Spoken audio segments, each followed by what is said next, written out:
बिस्मिल्लाहिर्रहमानिर्रहीम। अस्सलातु वस्सलामु अलैका या रसूल अल्लाह वाला आलिका व सहाबिका या हबीबल्लाह। हज़रात मोहतरम, अक़ीदा जिस कदर मज़बूत और मुस्तहकम होगा, अमाल भी उसी तरीके से मज़बूत होंगे, कवी होंगे, क्योंकि अक़ीदा असल है, अमाल इसकी फ़र्आ है। और ये अक़ीदा रहा है कि हुज़ूर सल्लल्लाहु अलैहि वसल्लम अल्लाह के फ़ज़ल से अता करने वाले, और ये अताओं का सिलसिला मेरे आका सल्लल्लाहु अलैहि वसल्लम का उस वक्त से जारी है, अब भी जारी है और क़यामत तक जारी रहेगा। अता का सिलसिला कभी ना रुका है ना रुकेगा, क्योंकि मेरे आका सल्लल्लाहु अलैहि वसल्लम की शान मुबारक को बयान करते हुए अल्लाह तबारक ताला ने इरशाद फरमाया कि ए महबूब, इन्ना आतैना कल कौसर, कि हमने आपको कौसर अता की है। और इसी के ज़ुमरे में फरमाया, ए महबूब, जो कुछ भी तेरे पास हमने तुझे अता किया है, जो मांगने है उसे अता करते चले जाओ। और फिर एक और आयत में इरशाद फरमाया, व अम्मा साइला फला तनहर, ऐ महबूब, ये भिखारी आते हैं, ये मंगते आते हैं, ये सवाल करने वाले आते हैं, जो तेरे दरवाज़े पर आ जाए, जो तुझसे मांगने के लिए आ जाए, ऐ महबूब, फिर वो कभी खाली ना जाए। यही वजह है कि पूरी तारीख़ आप उठा कर देख लें कि सहाबा कराम को जब भी कोई मसला होता था तो रसूलुल्लाह सल्लल्लाहु अलैहि वसल्लम की बारगाह में आते थे और आकर तलब करते थे, और कभी मेरे आका सल्लल्लाहु अलैहि वसल्लम की ज़ुबान मुबारक से ना का लफ्ज़ इस्तेमाल नहीं हुआ। जिसने भी ख्वाहिश की मेरे आका सल्लल्लाहु अलैहि वसल्लम अता करते चले गए। देखिए, हज़रत अली रज़ियल्लाहु ताला अन्हु आते हैं, गर्मी है, और आकर कहा, हुज़ूर गर्मी बहुत लगी है। तो मेरे आका सल्लल्लाहु अलैहि वसल्लम ने क्या फरमाया? फरमाया, ऐ अल्लाह, अली से गर्मी भी हटा दे, सर्दी भी हटा ले। और आपको पता होना चाहिए कि हज़रत अली रज़ियल्लाहु ताला अन्हु गर्मियों में जो है मोटा लिबास पहना करते थे और सर्दियों में बारीक लिबास पहना करते थे। ये उस दुआ का असर था कि अल्लाह ने गर्मी को भी हटा दिया और सर्दी को भी हटा दिया। बाज़ औक़ात यूँ भी होता था कि कोई बंदा सवाल करता, आप कभी कुछ देर के लिए खामोशी, अगर उसे उस वक्त जो है उसके तलब के मुताबिक ना देना चाहते तो खामोशी की हालत में आप आ जाते थे, खामोश रहते थे। जैसे एक शख्स आता है और आकर अर्ज़ किया, या रसूलुल्लाह सल्लल्लाहु अलैहि वसल्लम, मुझे कुछ अता करें, आप खामोश रहे। मुझे कुछ अता करें, आप खामोश रहे।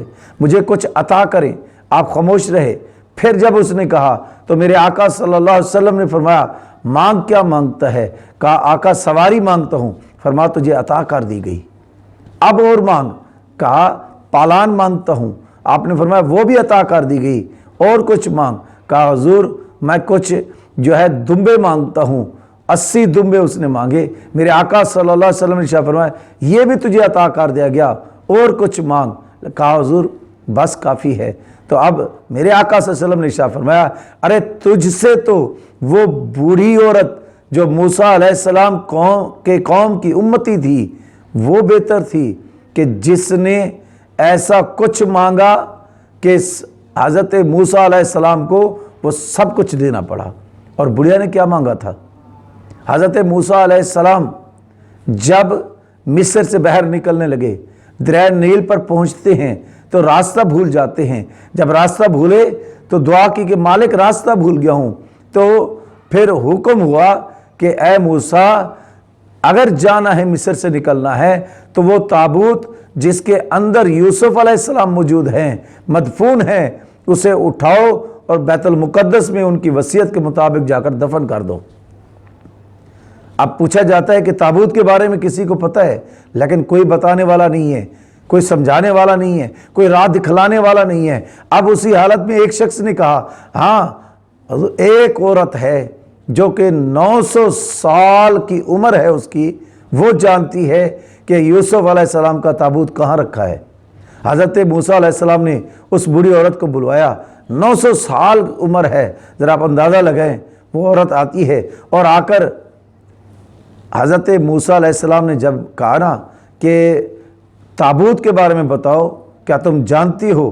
تو اس عورت نے کہا ہاں میں جانتی ہوں، لیکن ایسے نہیں بتاؤں گی، اس وقت بتاؤں گی جب آپ میری خواہشات، میری 2 شرطیں وہ پوری کریں گے۔ تو آپ نے کہا کون سی شرط ہے؟ کہا پہلی شرط یہ ہے کہ 900 سال کی عمر ہے، مجھے دوبارہ جوانی میں لٹا دیں، 17 سال کی عورت بنا دیں، واپس پلٹا دیں۔ تو حضرت موسیٰ علیہ السلام نے دعا کی، اور اس دعا کے صدقے سے وہ بوڑھی عورت نوجوانی کی حالت میں آ جاتی ہے۔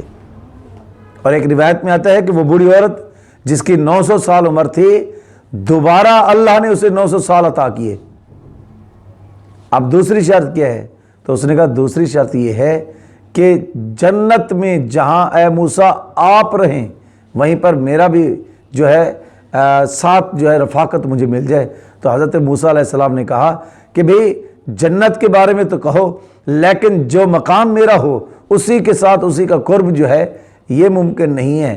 کہا نہیں، جب تک بتاؤ گے نہیں، جب تک مجھے یہ عنایت نہیں کرو گے، جب تک کہ وعدہ نہیں کرو گے، اس وقت تک تابوت کا نہیں بتاؤں گی۔ تو اللہ نے وہی کی، اے موسیٰ جو کچھ کہتی ہے اس کی بات مان لو، اور اس کی جب بات مانو گے تبھی یہ بتائے گی نا۔ تو حضرت موسیٰ علیہ السلام نے دعا کی، اے اللہ یہ مانگنا چاہتی ہے، میرے ساتھ میرا قرب مانگنا چاہتی ہے جنت میں۔ تو اللہ تبارک و تعالیٰ نے حکم دیا کہ اے موسیٰ اسے عطا کر دو، اور اس سے وعدہ کر لو کہ جنت میں آپ کا قرب ملے گا، تاکہ یہ تابوت کا بتائے۔ اب اس عورت نے کیا کیا؟ تابوت کا بتایا، اور حضرت موسیٰ علیہ السلام اسے لے کر جو ہے مصر سے لے کر وہ بیت المقدس میں پہنچے، اور حضرت یوسف علیہ السلام کی وصیت کے مطابق وہاں پر دفن کیا۔ تو پتہ یہ چلا کہ میرے آقا صلی اللہ علیہ وسلم نے جو اس چیز کا اظہار کیا کہ اس نے تو دنیا کو مانگا ہے، بوڑھی عورت اچھی تھی، دنیا کو نہیں مانگا، اس نے جنت کو مانگا ہے۔ تو رسول اللہ صلی اللہ علیہ وسلم کا اشارہ کس طرف تھا کہ بہتر یہ ہوتا کہ یہ بندہ اگر دنیا مانگ چکا تھا، دنیا کے ساتھ ساتھ جنت بھی تو مانگتا، آخرت کی بھلائی بھی تو مانگتا۔ تو میرے آقا صلی اللہ علیہ وسلم کا یہ حکم، یہ کہنا اس بات کی دلیل ہے کہ میرے آقا صلی اللہ علیہ وسلم سے اگر کوئی، اور یہ یاد رکھیے گا میرے آقا صلی اللہ علیہ وسلم کی زبان مبارک کا یہ اعجاز ہے کہ آپ جس کو جنتی کہہ دیں وہ جنتی ہو جاتا ہے، اور جس کو جہنمی کہہ دیں وہ جہنمی ہو جاتا ہے۔ اور جس نے بھی آ کر جنت کی طلب کی ہے، میرے آقا صلی اللہ علیہ وسلم نے اس کو جنت کی بشارت دی ہے۔ اور وہ مشہور واقعہ آپ جانتے ہیں کہ جب حضرت ربیہ نے کہا تھا کہ حضور مجھے جنت چاہیے، تو میرے آقا صلی اللہ علیہ وسلم نے کیا فرمایا کہ ہم نے تجھے جنت عطا کر دی ہے۔ تو پتہ یہ چلا کہ میرے آقا صلی اللہ علیہ وسلم کی بارگاہ سے جو بھی آتا ہے، عطاؤں کا سلسلہ نہ اس وقت رکا تھا، نہ آج رکا ہے، نہ قیامت تک رکے گا۔ تو دعا کریں ایسے نبی سے ہمارا رشتہ، ہمارا تعلق اللہ تبارک و تعالیٰ مضبوط کرے۔ یہ بات ہے رسول اللہ صلی اللہ علیہ وسلم کے کرم کی، یہ تو ان کا کرم ہے، ان کے کرم کی بات نہ پوچھو۔ اور دعا ہے کہ اللہ تبارک و تعالیٰ ہمیں سچی پکی محبت رسول عطا فرمائے۔ وآخر دعوانا ان الحمدللہ رب العالمین۔ لا الہ الا اللہ محمد رسول اللہ۔